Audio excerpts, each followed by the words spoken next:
নমস্কার বন্ধুরা, মিনুর গপ্পসপ্পর চ্যানেলে তোমরা শুনছ রবীন্দ্রনাথ ঠাকুরের গল্পগুচ্ছের থেকে দান প্রতিদান গল্পটি। বড়গিন্নি যে কথাগুলা বলিয়া গেলেন তাহার ধার যেমন, তাহার বিষও তেমনি। যে হতভাগিনীর উপর প্রয়োগ করিয়া গেলেন তাহার চিত্তপুত্তলি একেবারে জ্বলিয়া জ্বলিয়া লুটিতে লাগিল।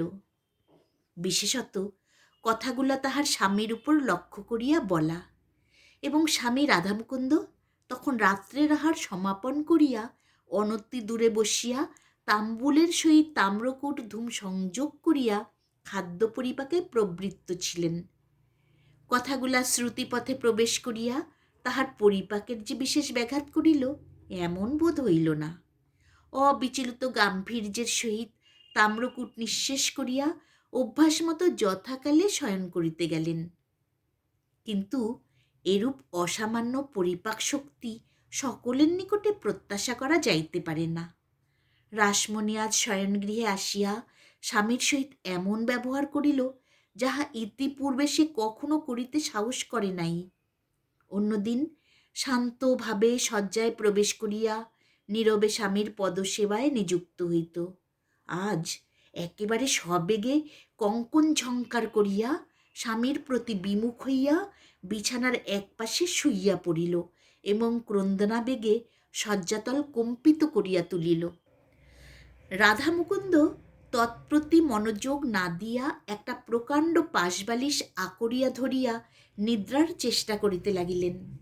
কিন্তু তাহার এই ঔদাসীন্যে স্ত্রীর অধৈর্য উত্তরোত্তর বাড়িয়া উঠিতেছে দেখিয়া অবশেষে মৃদু গম্ভীর স্বরে জানাইলেন যে তাহাকে বিশেষ কার্যবশত ভোরে উঠিতে হইবে, এক্ষণে নিদ্রা আবশ্যক। স্বামীর কণ্ঠস্বরে রাসমণির ক্রন্দন আর বাধা মানিল না, মুহূর্তে উদ্বেলিত হইয়া উঠিল। রাধামুকুন্দ জিজ্ঞাসা করিলেন, কি হইয়াছে? রাসমণি উচ্ছ্বসিত স্বরে কহিলেন, শোনো নাই কি? শুনিয়াছি, কিন্তু বউ ঠাকুরন একটা কথাও তো মিথ্যা বলেন নাই। আমি কি দাদার অন্নেই প্রতিপালিত নহি? তোমার এই কাপড় চোপড় গহনাপত্র এ সমস্ত আমি কি আমার বাপের কুড়ি হইতে আনিয়া দিয়াছি?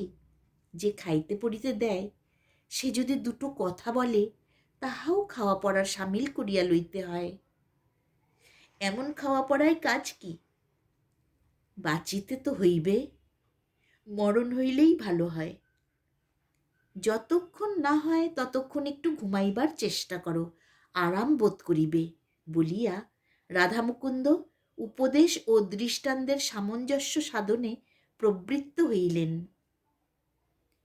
রাধামুকুন্দ ও শশীভূষণ সহোদর ভাই নাহে, নিতান্ত নিকট সম্পর্কও নয়, প্রায় গ্রাম সম্পর্ক বলিলেই হয়, কিন্তু প্রীতিবন্ধন সহোদর ভাইয়ের চেয়ে কিছু কম নহে। বড়গিন্নি ব্রজসুন্দরীর সেটা কিছু অসহ্য বোধ হইত। বিশেষত শশীভূষণ দেয়াথোয়া সম্বন্ধে ছোট বউয়ের অপেক্ষা নিজ স্ত্রীর প্রতি অধিক পক্ষপাত করিতেন না। বরঞ্চ যে জিনিসটা নিতান্ত একজোড়া নাম মিলিত সেটা গৃহিণীকে বঞ্চিত করিয়া ছোট বউকেই দিতেন। তাহা ছাড়া অনেক সময়ে তিনি স্ত্রীর অনুরোধ অপেক্ষা রাধামুকুন্দের পরামর্শের প্রতি বেশি নির্ভর করিতেন, তাহার পরিচয় পাওয়া যায়। শশীভূষণ লোকটা নিতান্ত ঢিলাঢালা রকমের, তাই ঘরের কাজ এবং বিষয় কর্মের সমস্ত ভার রাধামুকুন্দের উপরই ছিল। বড়গিন্নির সর্বদাই সন্দেহ রাধামুকুন্দ তলে তলে তাহার স্বামীকে বঞ্চনা করিবার আয়োজন করিতেছে। তাহার যতই প্রমাণ পাওয়া যাইত না, রাধার প্রতি তাহার বিদ্বেষ ততই বাড়িয়া উঠিত। মনে করিতেন প্রমাণগুলোও অন্যায় করিয়া তাহার বিরুদ্ধ পক্ষ অবলম্বন করিয়াছে, এই জন্য তিনি আবার প্রমাণের উপর রাগ করিয়া তাহাদের প্রতি নিরীক্ষসায় অবজ্ঞা প্রকাশপূর্বক নিজের সন্দেহকে ঘরে বসিয়া দ্বিগুণ দৃঢ় করিতেন। তাহার এই বহু যত্নপোষিত মানসিক আগুন আগ্নেয়গিরির অগ্নুৎপাতের ন্যায় ভূমিকম্প সহকারে প্রায় মাঝে মাঝে উষ্ণ ভাষায় উচ্ছ্বসিত হইত।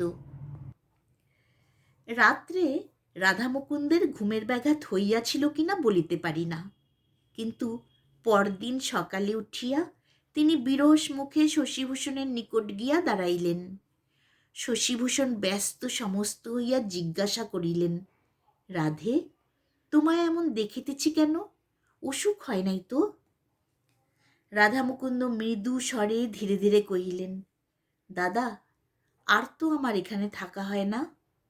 এই বলিয়া গত সন্ধ্যাকালে বড় গৃহিণীর আক্রমণ বৃত্তান্ত সংক্ষেপে এবং শান্তভাবে বর্ণনা করিয়া গেলেন। শশীভূষণ হাসিয়া কহিলেন, এ তো নতুন কথা নহে, ও তো পরের ঘরের মেয়ে, সুযোগ পাইলেই দুটো কথা বলিবে, তাই বলিয়া কি ঘরের লোককে ছাড়িয়া যাইতে হইবে? কথা আমাকেও তো মাঝে মাঝে শুনিতে হয়, তাই বলিয়া তো সংসার ত্যাগ করিতে পারি না। রাধা কহিলেন, মেয়ে মানুষের কথা কি আর সহিতে পারি না? তবে পুরুষ হইয়া জন্মিলাম কি করিতে? কেবল ভয় হয় তোমার সংসারে পাছে অশান্তি ঘটে। শশীভূষণ কহিলেন, তুমি গেলে আমার কিসের শান্তি? আর অধিক কথা হইল না। রাধামুকুন্দ দীর্ঘ নিঃশ্বাস ফেলিয়া চলিয়া গেলেন। তাহার হৃদয় ভার সমান রহিল। এদিকে বড় গৃহিণীর আক্রোশ ক্রমশই বাড়িয়া উঠিতেছে। সহস্র উপলক্ষে যখন তখন তিনি রাধাকে খোঁটা দিতে পারিলে ছাড়েন না। মুহুর্মুহু বাক্যবাণে রাসমণির অন্তরাত্মাকে এক প্রকার সরসজ্জাশায়ী করিয়া তুলিলেন। রাধা যদিও চুপচাপ করিয়া তামাক টানেন এবং স্ত্রীকে ক্রন্দনোন্মুখী দেখিবা মাত্র চোখ বুজিয়া নাক ডাকাইতে আরম্ভ করেন, তবু ভাবে বোধ হয় তাহারও অসহ্য হইয়া আসিয়াছে। কিন্তু শশীভূষণের সহিত তাহার সম্পর্ক তো আজিকার নহে। দুই ভাই যখন প্রাতঃকালে পান্তা ভাত খাইয়া পাত্তারি কক্ষে একসঙ্গে পাঠশালায় যাইত, উভয়ে যখন একসঙ্গে পরামর্শ করিয়া গুরু মহাশয়কে ফাঁকি দিয়া পাঠশালা হইতে পলাইয়া রাখাল ছেলেদের সঙ্গে মিশিয়া নানাবিধ খেলা ফাঁদিত, এক বিছানায় শুইয়া স্তিমিত আলোকে মাসির নিকট গল্প শুনিত, ঘরের লোককে লুকাইয়া রাত্রে দূর পল্লীতে যাত্রা শুনিতে যাইত এবং প্রাতঃকালে ধরা পড়িয়া অপরাধ এবং শাস্তি উভয়ে সমান ভাগ করিয়া লইত, তখন কোথায় ছিল ব্রজসুন্দরী? কোথায় ছিল রাসমণি? জীবনের এতগুলো দিনকে কি একদিনে বিচ্ছিন্ন করিয়া চলিয়া যাওয়া যায়? কিন্তু এই বন্ধন যে স্বার্থপরতার বন্ধন, এই প্রগাঢ় প্রীতি যে পরান্ন প্রত্যাশার সুচতুর ছদ্মবেশ, এরূপ সন্দেহ, এরূপ আভাস মাত্র তাহার নিকট বিস্তুল্য বোধ হইত। অতএব আর কিছুদিন এরূপ চলিলে কি হইত বলা যায় না। কিন্তু এমন সময়ে একটা গুরুতর ঘটনা ঘটিল। যে সময়ের কথা বলিতেছি তখন নির্দিষ্ট দিনে সূর্যাস্তের মধ্যে গভর্নমেন্টের খাজনা শোধ না করিলে জমিদারি সম্পত্তি নিলাম হইয়া যাইত। একদিন খবর আসিল, শশীভূষণের একমাত্র জমিদারি পরগনা এনাথশাহী লাটের খাজনার দায়ে নিলাম হইয়া গেছে। রাধামুকুন্দ তাহার স্বাভাবিক মৃদু প্রশান্তভাবে কহিলেন, আমারই দোষ। শশীভূষণ কহিলেন, তোমার কিসের দোষ? তুমি তো খাজনা চালান দিয়াছিলে। পথে যদি ডাকাত পড়িয়া লুটিয়া লয়, তুমি তাহার কি করিতে পারো? দোষ কাহার? এক্ষণে তাহা স্থির করিতে বসিয়া কোনো ফল নাই। এখন সংসার চালাইতে হইবে। শশীভূষণ হঠাৎ যে কোনো কাজকর্মে হাত দিবেন, সেরূপ তাহার স্বভাব ও শিক্ষা নহে। তিনি যেন ঘাটের বাঁধা সোপান হইতে পিছলিয়া এক মুহূর্তে ডুবজলে গিয়া পড়িলেন। প্রথমেই তিনি স্ত্রীর গহনা বন্ধক দিতে উদ্যত হইলেন। রাধামুকুন্দ এক থলে টাকা সম্মুখে ফেলিয়া তাহাতে বাধা দিলেন। তিনি পূর্বেই নিজ স্ত্রীর গহনা বন্ধক রাখিয়া যথোপযুক্ত অর্থ সংগ্রহ করিয়াছিলেন। সংসারে একটা এই মহৎ পরিবর্তন দেখা গেল। সম্পৎকালে গৃহিণী যাহাকে দূর করিবার সহস্র চেষ্টা করিয়াছিলেন, বিপদকালে তাহাকে ব্যাকুলভাবে অবলম্বন করিয়া ধরিলেন। এই সময়ে দুই ভ্রাতার মধ্যে কাহার উপরে অধিক নির্ভর করা যাইতে পারে তাহা বুঝিয়া লইতে তাহার বিলম্ব হইল না। কখনো যে রাধামুকুন্দের প্রতি তাহার তিলমাত্র বিদ্বেষভাব ছিল, এখন আর তাহা প্রকাশ পায় না। রাধামুকুন্দ পূর্ব হইতেই স্বাধীন উপার্জনের জন্য প্রস্তুত হইয়াছিল। নিকটবর্তী শহরে সে মুক্তারি আরম্ভ করিয়া দিল। তখন মুক্তারি ব্যবসায়ে আয়ের পথ এখনকার অপেক্ষা বিস্তৃত ছিল এবং তীক্ষ্ণ বুদ্ধি সাবধানী রাধামুকুন্দ প্রথম হইতেই পসার জমাইয়া তুলিল। ক্রমে সে জেলার অধিকাংশ বড় বড় জমিদারের কার্যভার গ্রহণ করিল। এক্ষণে রাসমণির অবস্থা পূর্বের ঠিক বিপরীত। এখন রাসমণির স্বামীর অন্নেই শশীভূষণ এবং ব্রজসুন্দরী প্রতিপালিত। সে কথা লইয়া সে স্পষ্ট কোনো গর্ব করিয়াছিল কি না জানি না, কিন্তু কোনো একদিন বোধ করি আভাসে ইঙ্গিতে ব্যবহারে সেই ভাব ব্যক্ত করিয়াছিল। বোধ করি দেমাকের সহিত পা ফেলিয়া এবং হাত দুলাইয়া কোনো একটা বিষয়ে বড়গিন্নির ইচ্ছার প্রতিকূলে নিজের মনোমত কাজ করিয়াছিল। কিন্তু সে কেবল একটি দিন মাত্র। তাহার পরদিন হইতে সে যেন পূর্বের অপেক্ষাও নম্র হইয়া গেল, কারণ কথাটা তাহার স্বামীর কানে গিয়াছিল এবং রাত্রে রাধামুকুন্দ কি কি যুক্তি প্রয়োগ করিয়াছিল ঠিক বলিতে পারি না। পরদিন হইতে তাহার মুখে আর রা রহিল না, বড়গিন্নির দাসীর মতো হইয়া রহিল। শোনা যায় রাধামুকুন্দ সেই রাত্রেই স্ত্রীকে তাহার পিতৃভবনে পাঠাইবার উদ্যোগ করিয়াছিল এবং সপ্তাহকাল তাহার মুখদর্শন করে নাই।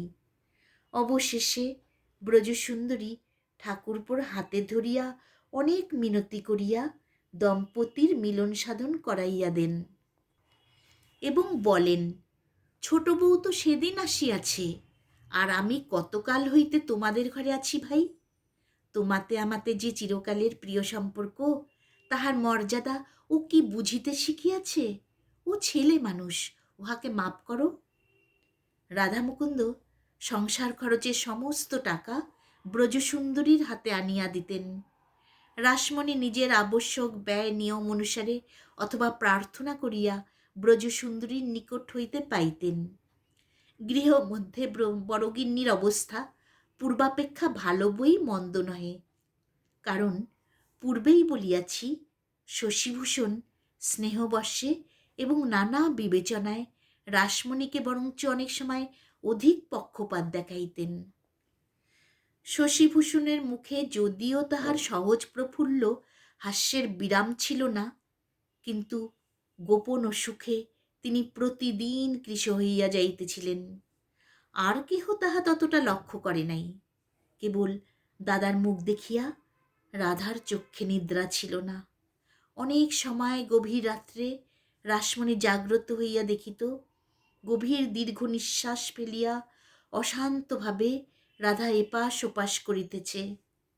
রাধামুকুন্দ অনেক সময় শশীভূষণকে গিয়া আশ্বাস দিত, তোমার কোনো ভাবনা নাই দাদা, তোমার পৈতৃক বিষয় আমি ফিরাইয়া আনিব, কিছুতেই ছাড়িয়া দেব না, বেশি দিন দেরিও নাই।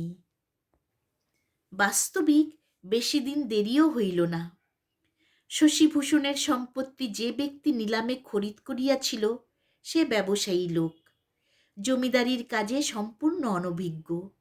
সম্মানের প্রত্যাশায় কিনিয়াছিল, কিন্তু ঘর হইতে সদর খাজনা দিতে হইত, 1 পয়সা মুনাফা পাইত না।